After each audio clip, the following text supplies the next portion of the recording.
Workshop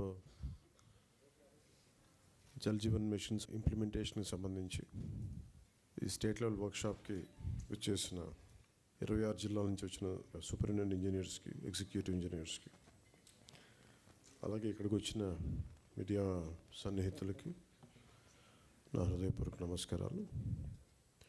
వేదిక పైన నాతో పాటు ఆసీనులైన శ్రీ శశిభూషణ్ గారు, principal secretary, Panchayati Raj rural development, rural water supply వారికి,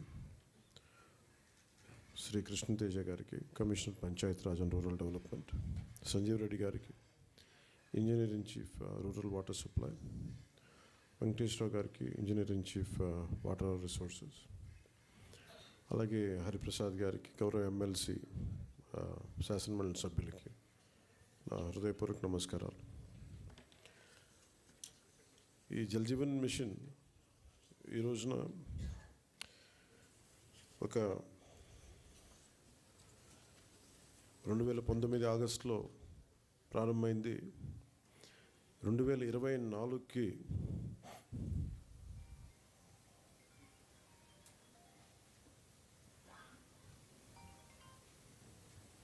క్షమించండి 2024కి దీన్ని మరింత బలోపేతం చేయాలని. ఇప్పటిదాకా జల్ జీవన్ మిషన్ కేవలం నీటిని అందించడం, దాని వరకే అంతవరకు పరిమితమైంది. ఇది గౌరవ ప్రధానమంత్రి శ్రీ నరేంద్ర మోదీ గారి కళ. ఇది కనీసం రోజుకి ఒక 55 లీటర్లు నీళ్లు సగటున మనిషికి ఇవ్వాలి అని, అది కూడా పరిశుభ్రమైన నీరు ఇవ్వాలి అనేది అల్టిమేట్ గోల్. ఏంటంటే జల్ జీవన్ మిషన్కి సంబంధించి నిరంతరం నీటి సరఫరా ఉండాలి ప్రతి ఒక్కరికి అనేది ఆకాంక్ష, ఆశయం. దాంట్లో కనీసం ముందస్తుగా కనీసం 55 లీటర్లు కనీసం ఇవ్వాలి అనేది ఆకాంక్షతోటి స్టార్ట్ అయింది. ఇప్పుడు ఈ అమృతధార, ఈ వర్క్షాప్ని ఎందుకు అమృతధార అని పెట్టాము Jal Jeevan mission revamp program కింద అనుకుంటే, ఒకటి ఉన్న నీటి వనరులని బలోపేతం చేయటం, అలాగే maintenance of existing schemes, already ఉన్న వాటర్ స్కీమ్స్ అన్నిటినీ వాటి మెయింటెనెన్స్ ఎలా ఉన్నాయి ఏంటి అనేది, అలాగే వాటర్ కన్జర్వేషన్ కూడా ఎంత కీలకమో. దీన్ని జల్ జీవన్ మిషన్లో లేదు, కానీ ఇది మనం తీసుకున్న తర్వాత, కొత్త ప్రభుత్వం ఎన్డీఏ ప్రభుత్వం వచ్చిన తర్వాత మనం తీసుకునేవి వాటర్ కన్జర్వేషన్ కూడా చాలా కీలకమైంది. అలాగే ట్రైనింగ్ అండ్ కెపాసిటీ, ఒకటికి ఉద్యోగస్తులకే కాకుండా ప్రజలను కూడా దీంట్లో భాగస్వామ్యం చేయాలనేది ఒకటి. అలాగే దీంట్లో ఈ ఐటీ సిస్టమ్స్ ద్వారా దీన్ని మనం స్ట్రీమ్లైన్ ఆపరేట్ చేసే విధానం, అలాగే గ్రీవెన్స్ రిడ్రెసల్, ఏమైతే నీటి సరఫరాలు ఇబ్బందులు ఏమున్నాయో రిపీటెడ్గా వచ్చే అవుట్ ఆఫ్ మెయింటెనెన్స్, వాటికి కూడా ఒక విధి విధానాలని రూపొందించడం, అది దీనికి సంబంధించి ఈ అమృతధార సంబంధించింది. ఒకసారి చెప్పుకున్న మనం రిపీటెడ్గా ఉంటుందని, కానీ బట్ కనీసం ఒక్కరోజు 1 గంట నీళ్లు తాగకపోయినా, ఒక పూట నీళ్లు తాగకపోయినా దాని కష్టం ఎంత ఉంటుందో మనందరికీ తెలిసిందే. ఏకాదశి వ్రతాలు కానీ ఏదైనా సరే పొద్దున్నుంచి సాయంత్రం వరకు నీళ్లు తాగకుండా రకరకాల మనం ఈ రిలీజియస్ థింగ్ మనం ఈ పండుగల్లో అప్పుడు ప్రత్యేక పర్వదినాలప్పుడు చేసేవి, కానీ అప్పుడు కానీ మన నీటి విలువ తెలియదు. నీటి దొరకనప్పుడే మన నీటి విలువ తెలుస్తుంది. నాకు ప్రత్యేకించి నేను పిఆర్ మినిస్ట్రీ తీసుకున్న తర్వాత వాటర్ కన్జర్వేషన్ ఒకటి, నీటిని సరఫరా చేయటం ఒకటి, ఇవన్నీ నాకు చాలా ప్రత్యేకమైనవి, ఇష్టం నాకు. అంటే చాలా సందర్భాల్లో నేను చెప్పింది ఏంటంటే, నా అనుభవాలు పంచుకున్నది.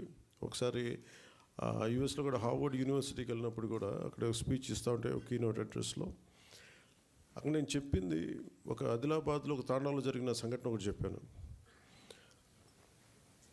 చాలాసార్లు పొలిటికల్గా మేము వెళ్తున్నప్పుడు చాలా ఆకాశంత ప్రామిసులు చేస్తూ ఉంటాం, ఆకాశాన్ని తీసుకొచ్చి పందిరేస్తూ ఉంటాం, ఇవన్నీ చేస్తూ ఉంటాం. కానీ ఇలాంటి సందర్భంలో 2008లో ఆదిలాబాద్లోని ఒక తాండాలో పాపం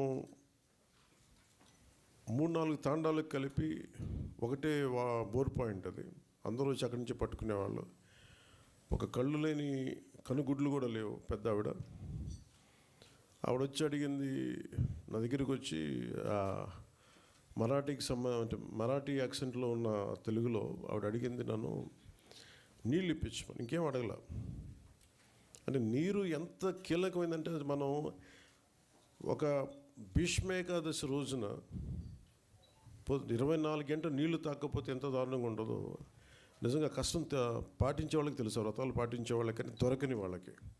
సో ఇది అనేక మంది, చాలామంది నలిగి బాధలను అర్థం చేసుకుని దానికి ఒక పరిష్కార మార్గం, చాలామంది శ్రమ ఎప్పటికప్పుడు చేసుకుంటూ వచ్చారు. నేను రివ్యూ చేసిన తర్వాత పంచాయతీరాజ్ శాఖ రివ్యూస్లో జేజేఎంది చాలా కీలకంగా అనిపించింది. చాలా ఉన్నతమైన ఆశయంతో మొదలుపెట్టింది, ఎందుకు మనం దీన్ని ముందుకు తీసుకెళ్ళలేకపోయాం అనేది చాలా లోతుగా ఒకసారి అధ్యయనం చేస్తే అసలు 2019లో కేరళ మన కేంద్ర ప్రభుత్వం దీనిని ప్రతి రాష్ట్రాలకి మీకు ఎంతెంత అవసరాలు ఉన్నాయని, మీ నీటి అవసరాలకి ఈ సగటు పర్ క్యాపిటల్ కన్సంప్షన్ ఎంత ఉంటుంది, దానికి ఎంత కావాలి మీకు డబ్బులను అడిగితే ఉత్తరప్రదేశ్ 1.5 లక్షన్నర కోట్లు అడిగింది, మధ్యప్రదేశ్ 83,000 కోట్లు అడిగింది, గుజరాత్ 32,000 కోట్లు అడిగింది, కేరళ 45,000 కోట్లు అడిగింది. వీటన్నిటిలో కూడా మీరు కేరళని తీసుకుంటే మనకంటే చాలా చాలా చిన్న రాష్ట్రం, మనలో 4వ భాగం ఉంటుందేమో, 3వ భాగం కానీ. అలాంటి కేరళ 45,000 కోట్లు అడిగితే గత ప్రభుత్వం జల్ జీవన్ మిషన్కి వాళ్ళు అడిగింది 26,000 కోట్లు మాత్రం అడిగారు. 26,000 కోట్ల, ఇంకా ప్రిసైజ్గా చెప్పాలంటే 26,000 కోట్ల 823 26.8.23 crores 0.94 ఎగ్జాక్ట్గా అడిగింది. కానీ వాళ్ళు మంజూరు చేసింది 4,787.10 కోట్లు. ఇది కూడా దేనికి అని అంటే వీళ్ళు పూర్తిగా డబ్బులు ఇవ్వలేకపోయారు, స్టేట్ షేర్ ఇవ్వలేదు వీళ్ళు. దానివల్ల మనం పూర్తిగా అవైల్ చేసుకోలేకపోయాం, సద్వినియోగం చేసుకోలేకపోయాం. దాంట్లో కూడా మీరు వెళ్ళి చూస్తే బేసిక్గా జల్ జీవన్ మిషన్ మన కేంద్ర ప్రభుత్వం, మనం సిఆర్ పాటిల్ గారి దగ్గరికి వెళ్ళి నేను మాట్లాడితే వాళ్ళందరూ అడిగిందంటే మీ గత ప్రభుత్వం మీరు చేసినవి అన్నీ చాలా అబ్సర్డ్గా ఉన్నాయి. మేము అడిగింది ఏంటంటే పర్మనెంట్, అంటే ఒక సస్టైనబుల్ వాటర్ సోర్స్ నుంచి రావాలి. అంటే బేసిక్గా వాళ్ళు అడుగుతుంది ఏంటంటే మీకు రిజర్వాయర్ నుంచి నీళ్లు తీసుకుంటేనే ఇది ఇస్తుంది, మీరు పైప్ లైన్కి మేము ఇవ్వం, మీరు రిజర్వాయర్ నుంచి తీసుకొని మీరు అది ప్రజలకు ఇవ్వాలి, అంతేగాని గ్రౌండ్ వాటర్ నుంచి కాదు ఇదని చెప్తే. కానీ గత ప్రభుత్వం చేసిందంతా ఏంటంటే మన అడిగిన పర్పస్ ఏంటంటే కేంద్ర ప్రభుత్వం ప్రాజెక్ట్ ఇది రిజర్వాయర్ నుంచే తీసుకోమని చెప్పింది.